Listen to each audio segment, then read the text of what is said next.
నిన్నటి వీడియోలో అసలు లింక్డ్ లిస్ట్ అంటే ఏంటి, వాటిని ఎలా క్రియేట్ చేస్తామనేది చూసాం. బట్ ఇవాళ వీడియోలో డేటాని ఎలా ప్రింట్ చేయాలి, డేటాని ఎలా ఇన్సర్ట్ చేయాలి అండ్ డేటాని ఎలా డిలీట్ చేయాలి అనేవి ఈ వీడియో కంప్లీట్ అయ్యేలోపు క్రిస్టల్ క్లియర్గా అర్థమైపోతాయి.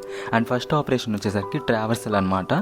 సో ట్రావర్సల్ అంటే ఏం లేదు, లింక్డ్ లిస్ట్లో ఉన్న ప్రతి నోడ్ని ఒక్కొక్కసారి విజిట్ చేసి దాన్ని ప్రింట్ చేయడం అనమాట. లింక్డ్ లిస్ట్ అనేవి మల్టిపుల్ నోడ్స్ తోటి ఫామ్ అవుతుంది. అండ్ ఒక్కొక్క నోడ్లో మనకి డేటా అనేది ఉంటుంది, అలాగే నెక్స్ట్ నోడ్ యొక్క అడ్రస్ అనేది స్టోర్ అయ్యి ఉంటుంది. అండ్ ఇప్పుడు ఈ ట్రావర్సల్ కోడ్ ఎలా వర్క్ అవుతుంది అండ్ ఎలా రాస్తామో ఒకసారి చూద్దాము.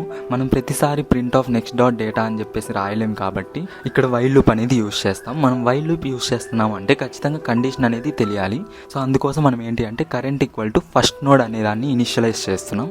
తర్వాత ఏంటి, ఇది ప్రతిసారి ట్రూ అవుతున్న ప్రతిసారి లోపలికి వెళ్ళి print of current dot data అని చెప్పేసి చేస్తున్నాం. మనకి ఫస్ట్ ఏముంది, కరెంట్ డాట్ డేటా అంటే 10 అనేది ఉంది. సో 10 అనేది ప్రింట్ అవుతుంది. And next current value equal to current dot next అంటున్నాం. అంటే ఏంటి, కరెంట్ వాల్యూని నెక్స్ట్ దాంతో అప్డేట్ చేస్తున్నాం. అప్పుడు నెక్స్ట్ వాల్యూ ఏముంది, 20 అనేది ఉంది. సో 20 అనేది అప్డేట్ అవుతుంది.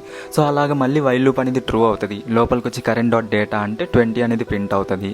అండ్ నెక్స్ట్ మళ్ళీ current equal to current dot next అంటే 30కి అప్డేట్ అవుతుంది. సో అలాగే మళ్ళీ వైల్ లూప్ అనేది ట్రూ అవుతుంది, 30 అనేది ప్రింట్ అవుతుంది. సో ఫైనల్గా మనకి నల్ వచ్చింది కాబట్టి లూప్ అక్కడితోటి స్టాప్ అయిపోతుంది. అండ్ నెక్స్ట్ ఆపరేషన్ వచ్చేసరికి ఇన్సర్షన్ అనమాట. సపోజ్ మన లింక్డ్ లిస్ట్ అనేది ఇలా ఉంది, 10, 20, 30. ఇప్పుడు మనం 15ని 10 and 20 మధ్యలో ఇన్సర్ట్ చేయాలి.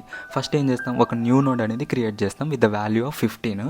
కానీ ఇప్పుడు ఆ నోడ్ అనేది ఇంకా లిస్ట్కి కనెక్ట్ అవ్వలేదు.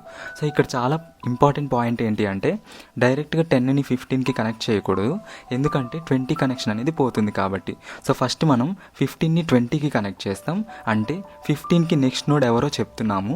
అండ్ తర్వాత 10ని 15కి కనెక్ట్ చేస్తాం. అప్పుడు మన లింక్డ్ లిస్ట్ అనేది ఇలా మారిపోతుంది, లైక్ 10, 15, 20 and 30. సో సింపుల్గా గుర్తుపెట్టుకోండి, ఫస్ట్ న్యూ నోడ్ని నెక్స్ట్ నోడ్కి కనెక్ట్ చేయాలి, అండ్ తర్వాత ప్రీవియస్ నోడ్ని న్యూ నోడ్కి కనెక్ట్ చేయాలి. ఇప్పుడు డిలీషన్ ఎలా వర్క్ అవుతుందో ఒకసారి చూద్దాం. సపోజ్ మన లింక్డ్ లిస్ట్ అనేది ఇలా ఉంది, 10, 15, 20 and 30.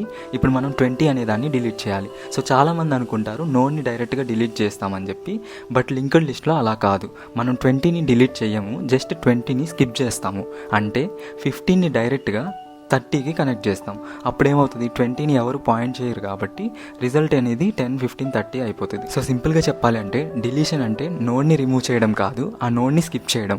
నోడ్కి కనెక్షన్ అనేది లేకపోతే అది ఆటోమేటిక్గా మెమొరీ నుండి రిమూవ్ అయిపోతుంది అనమాట. అసలు ఈ లింక్ లిస్ట్ ఎక్కడ యూజ్ చేస్తామంటే బ్రౌజర్ నావిగేషన్స్, అంటే ప్రీవియస్ పేజ్ నుండి నెక్స్ట్ పేజ్కి వెళ్ళేటప్పుడు, అలాగే మ్యూజిక్ ప్లేలిస్ట్లో నెక్స్ట్ సాంగ్ నుంచి ఇంకొక సాంగ్కి వెళ్ళటం, ఆర్ ఇంకొక సాంగ్ నుంచి ఇంకొక సాంగ్కి, అండ్ ఆల్సో ఇమేజ్ గ్యాలరీస్ అనమాట.